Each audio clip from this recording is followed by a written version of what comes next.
ಮಾಡುತ್ತಿದ್ದಾರೆ, ಪಡಿಸುತ್ತಿದ್ದಾರೆ. ಆ ಕಥೆನ ಅವರು ಭಗವತ ಹರಿಕಥೆಯಾಗಿ ನಾವೆಲ್ಲ ಕೇಳಿದೀವಿ. ಅದನ್ನೇ ವಿಜುವಲ್ ರೆಪ್ರೆಸೆಂಟೇಷನ್ ಆಗಿ ಮಕ್ಕಳು ಮಾಡ್ತಾ ಇದ್ದಾರೆ. ನಿಮ್ಮ ಎಲ್ಲರ ಸಹಕಾರ ತೋರಿಸ್ತೇನೆ. ಕ್ವೈಟ್ ಆಗಿದ್ರೆ ಅವ್ರ ಡೈಲಾಗ್ ಕೇಳಿಸುತ್ತೆ, ಸೊ ಅವರಿಗೂ ಮಕ್ಕಳಿಗೂ ಎನ್ಕರೇಜ್ ಮಾಡ್ದಂಗಾಗುತ್ತೆ. So thank you so much for cooperating. With that let's start. Shrimad Bhagavatam ಮತ್ತು ಪ್ರಹ್ಲಾದನ ಕಥೆ. ಹಿರಣ್ಯಕಶಿಪುವು ಅತ್ಯಂತ ಶಕ್ತಿಶಾಲಿ ಮತ್ತು ಅತ್ಯಂತ ಪ್ರಭಾವಶಾಲಿ ರಾಕ್ಷಸರಾಜನಾಗಿದ್ದನು. ಅವನು ಅಮರನಾಗಲು ಬಯಸಿದ್ದನು. ಆದ್ದರಿಂದ ಬ್ರಹ್ಮದೇವರನ್ನು ಪ್ರಾರ್ಥಿಸುವ ಮೂಲಕ ತೀವ್ರ ತಪಸ್ಸು ಮಾಡಿದನು. ವರ ಸಿಕ್ಕಿತು. ಆದರೆ ಬ್ರಹ್ಮದೇವರು ಅಮರತ್ವವನ್ನು ನೀಡಲು ಸಾಧ್ಯವಿಲ್ಲ ಎಂದು ಅವನಿಗೆ ತಿಳಿದಿರಲಿಲ್ಲ. ಹಿರಣ್ಯಕಶಿಪು ಎಲ್ಲ ಋಷಿಮುನಿಗಳು ಮತ್ತು ದೇವತೆಗಳನ್ನು ಹಿಂಸಿಸುವ ಮೂಲಕ ತನ್ನ ಹೊಸ ಶಕ್ತಿಯನ್ನು ದುರುಪಯೋಗಪಡಿಸಿಕೊಂಡನು. ಅವನನ್ನು ತಡೆಯಲು ಯಾರಿಂದಲೂ ಸಾಧ್ಯವಾಗಲಿಲ್ಲ. ತಾನು ದೇವರಿಗಿಂತ ಹೆಚ್ಚು ಶಕ್ತಿಶಾಲಿ ಎಂದು ನಂಬಿದ್ದನು. ಆದ್ದರಿಂದ ಪ್ರಭು ವಿಷ್ಣುವಿನ ಬದಲು ಎಲ್ಲರೂ ಅವನನ್ನೇ ಪೂಜಿಸಬೇಕೆಂದು ಅವನು ಬಯಸಿದನು. ಗುರು ಶುಕ್ರಾಚಾರ್ಯರೇ, ನನ್ನ ಮಗ ಪ್ರಹ್ಲಾದನಿಗೆ 5 ವರ್ಷ. ಅವನು ಗುರುಕುಲದಲ್ಲಿ ಕಲಿಕೆ ಪ್ರಾರಂಭಿಸಬೇಕು. ಅವನು ಅಸಗುಣಗಳನ್ನು ಕಲಿಯುವ ಸಮಯ ಇದು. ನೀವು ಅವನಿಗೆ ಅದನ್ನು ಕಲಿಸಬೇಕು. ಹಾಗೂ ನಾನು ಪರಮಾತ್ಮ ನನ್ನ ಶಕ್ತಿ ವಿಷ್ಣುವಿಗೆ ತಿಳಿದಿರಬೇಕು. ಪ್ರಭು ನಮ್ಮ ಮಗ ಸೂತ್ರಗಳನ್ನು ಅರ್ಥ ಮಾಡಿಕೊಳ್ಳಲು ಮತ್ತು ಅನುಸರಿಸಲು ತುಂಬ ಚಿತ್ತ. ದಯವಿಟ್ಟು ಅವನನ್ನು ವಿಫಲಗೊಳಿಸಬೇಕು. ದಯಾವಿದ್ದು ಸಲಹೆ ನೀಡಬೇಡ.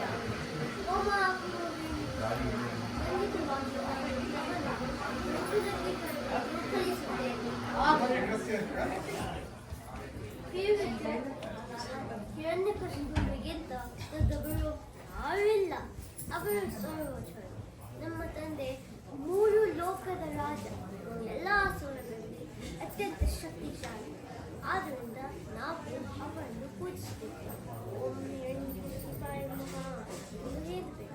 ಗುರುಗಳೇ, ನೀವು ಹೇಳುತ್ತಿರುವುದು ಸತ್ಯವಲ್ಲ. ಹರಿನಾರಾಯಣ ಸರ್ವೋಚ್ಚ ದೇವರು. ಅವರು ಎಲ್ಲ ಬ್ರಹ್ಮಾಂಡಕ್ಕೆ ಕಾರಣ. ಅವರು ಶಿಕ್ಷಕರು ಮತ್ತು ಪ್ರಪಂಚದ ರಕ್ಷಕರು. ಅವರನ್ನು ಪ್ರಾರ್ಥಿಸುವುದು ಎಲ್ಲ ಶಾಂತಿ ಮತ್ತು ಸಮೃದ್ಧಿ ಸಿಗುತ್ತದೆ. ಆದ್ದರಿಂದ ನಾವೆಲ್ಲರೂ ಅವರನ್ನು ಪೂಜಿಸಬೇಕು. ಓಂ ನಮೋ ನಾರಾಯಣಾಯ. ಓಂ ನಮೋ ಭಗವತೆ ವಾಸುದೇವಾಯ.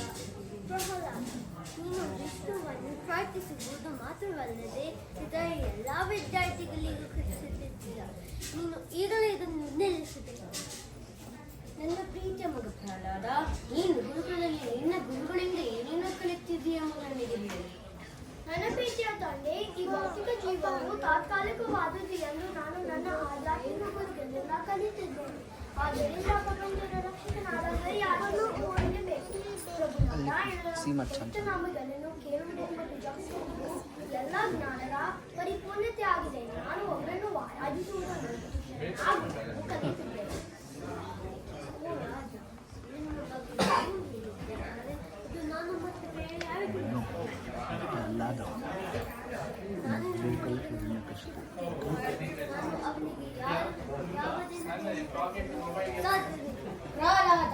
ವಿಷ್ಣು ನನ್ನ ಶತ್ರು.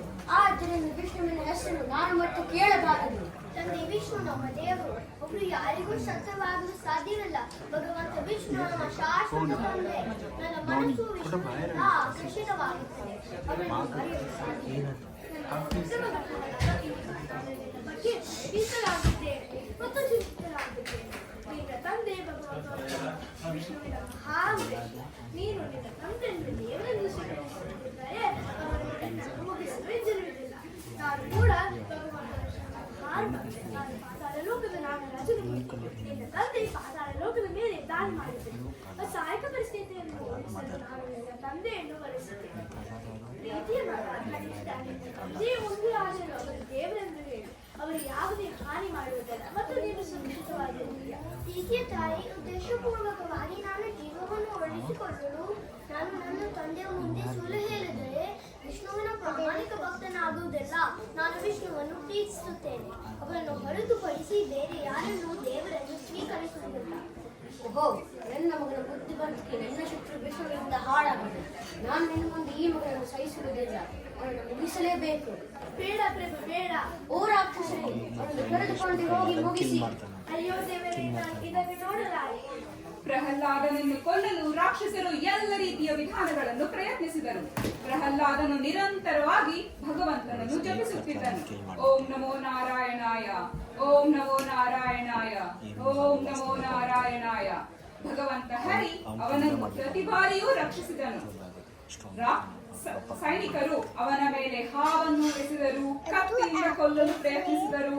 ಆದರೂ ಪ್ರಹ್ಲಾದನು ಹರಿನಾಮವನ್ನು ಜಪಿಸುತ್ತಲೇ ಇದ್ದನು. ಪ್ರತಿಯೊಂದು ಪ್ರಯತ್ನವೂ ವಿಫಲವಾದ ನಂತರ ಹಿರಣ್ಯಕಶಿಪು ಪ್ರಹ್ಲಾದನನ್ನು ತನ್ನ ಮುಂದೆ ಕರೆದುಕೊಂಡು ಬರುವಂತೆ ಆದೇಶಿಸಿದನು. ಚಿಕ್ಕ ಬಾಲಕ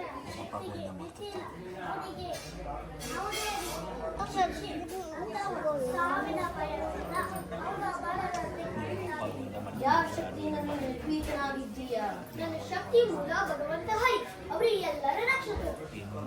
ನಾಯಾರು ಕಶ್ಯಪ ಬ್ರಹ್ಮನ ಮಗ, ದಿತಿಗರ್ಭ ಸಂಜಾತ, ಚತುರ್ಮುಖ ಬ್ರಹ್ಮನ ಮೊಮ್ಮಗ, ವಿಧಾತನನ್ನ ಬಿದುವನ್ನೇ ಬದಲಾಯಿಸಿ ಮರಣವನ್ನೇ ಮೆಟ್ಟಿ ನಿಂತ ಮಹಾವೀರ. ಅರಿತಿಯ ಮಕ್ಕಳ ಅಟ್ಟಹಾಸನ್ನು ಸುಟ್ಟು ಆರಿತಿಯ ಅಟ್ಟಹಾಸನ್ನು ಮಟ್ಟ ಹಾಕಲು ಸಾಹಸಿ. ಅತಳ ವಿತಳ ಸುತಳ ಸಾತಳ ತಳಾತಳ ಮಹಾತಳ ಪಾತಳವನ್ನು ಪರಾಕ್ರಮಶಾಲಿ. ಅಡಿತರು ಬಿಡಿಯುವುದು ಭೂಮಿ, ತಲೆ ಎತ್ತದರೆ ಬಚ್ಚುವುದು ಬಾಲು, ಕೈ ಎತ್ತಲು ನಡೆಯುವುದು ಸೃಷ್ಟಿ. ಚತುರ್ಮುಖರ ಸೃಷ್ಟಿಯನ್ನು ನನ್ನ ಆಜ್ಞೆಯನ್ನು ಪಾಲಿಸುತ್ತಿರುವಾಗ ನನ್ನ ಮಗ, ನಾನು ಜನ್ಮಾಕೃಷ್ಣ ಮಗ, ನನ್ನ ವಂಶವನ್ನೇ ಬೆಳಗಬೇಕಾದ ನನ್ನ ಕುಮಾರ. ನನ್ನ ಆಶಾ ಜ್ಯೋತಿಯಿಂದ ಇನ್ನೂ ನನ್ನ ಮನಸ್ಸಿಗೆ ನೆಮ್ಮದಿಲ್ಲ ಅಂದ್ರೆ ಛೀ, ಇದೊಂದು ಜನ್ಮವೇ, ಇದೊಂದು ಬದುಕೆ, ಇದು ಎಂತಹ ದುರ್ವಿಧಿ, ಇದು ಎಂತಹ ದುರ್ವಿಧಿ. ನಾನು ಸರ್ವಶಕ್ತಿಯನ್ನು ನಿಂತುಕೊಂಡ್ರೆ ಅದಾವ ಶಕ್ತಿಯನ್ನು ನಿಂತು ಕಾಡುತ್ತಿದೆ. ಅದಾವ ಶಕ್ತಿಯನ್ನು ನನ್ನನ್ನೇ ಶತ್ರುವನ್ನಾಗಿ ಮಾಡಿದೆ.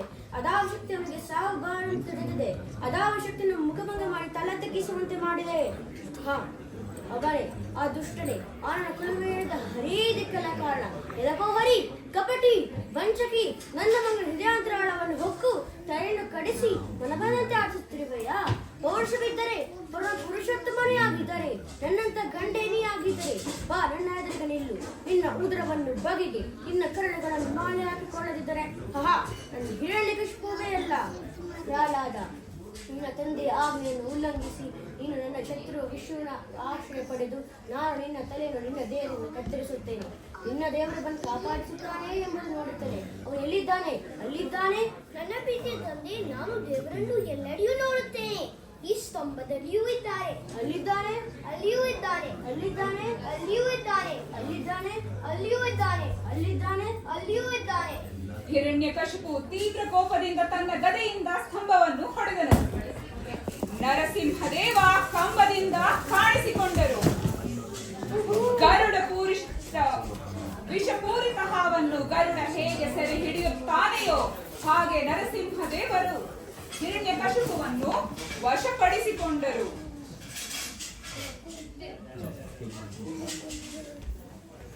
ಓ ಅಜ್ಞಾನಿ ಹಿರಣ್ಯಕಶಿಪು, ನೀನು ಪಡೆದ ವರವನ್ನು ಉಲ್ಲಂಘಿಸಿದೆ. ನಿನ್ನ ಸಾವು ಒಬ್ಬ ಮನುಷ್ಯ ಅಥವಾ ಪ್ರಾಣಿಯಿಂದಲ್ಲದೆ, ಹೊರಗೆ ಅಥವಾ ಒಳಗೆ ಇಲ್ಲದೆ, ಹಗಲು ಅಥವಾ ರಾತ್ರಿ ಇಲ್ಲದೆ, ಆಯುಧವಿಲ್ಲದೆ ನನ್ನ ಉಗುರುಗಳನ್ನು ಮಾತ್ರ ಬಳಸಿ ನಿನ್ನನ್ನು ಮುಗಿಸಿದ್ದೇನೆ. ನನ್ನ ಭಕ್ತರನ್ನು ರಕ್ಷಿಸಲು ನಾನು ಮತ್ತೆ ಮತ್ತೆ ಹೊಸ ಅವತಾರವನ್ನು ತಾಳುತ್ತೇನೆ.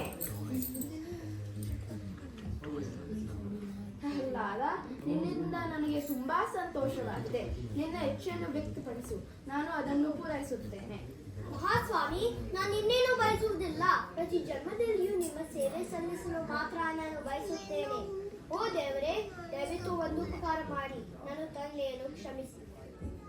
ನನ್ನ ಪ್ರೀತಿಯ ಪ್ರಹ್ಲಾದ, ಅತ್ಯಂತ ಪರಿಶುದ್ಧ ಭಕ್ತ, ನೀನು ಏನನ್ನು ಬಯಸುವುದಿಲ್ಲ. ಆದರೆ ಈ ಭೌತಿಕ ಪ್ರಪಂಚದ ರಾಜನಾಗುವೆಂದು ನಾನು ನಿನ್ನನ್ನು ಆಶೀರ್ವದಿಸುತ್ತೇನೆ. ನೀನು ಪರಿವಾರದವರೆಲ್ಲರೂ ಮುಕ್ತರಾಗುತ್ತಾರೆ ಎಂದು ನಾನು ನಿಮಗೆ ಭರವಸೆ ನೀಡುತ್ತೇನೆ. ನೀನು ಶುದ್ಧ ಭಕ್ತನಿಗೆ ಅತ್ಯುತ್ತಮ ಉದಾಹರಣೆ. ಇತರರು ನಿನ್ನ ಹೆಜ್ಜೆಯನ್ನು ಅನುಸರಿಸಬೇಕು. ಈ ಕಥೆಯ ನೀತಿ ಏನೆಂದರೆ, ದೇವರು ಎಲ್ಲೆಲ್ಲಿಯೂ ಇದ್ದಾನೆ.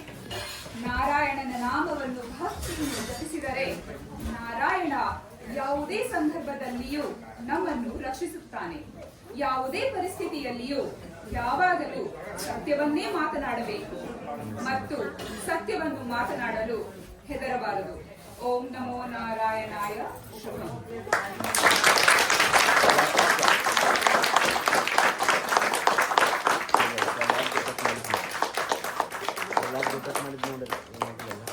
ಧನ್ಯವಾದಗಳು. Thank you.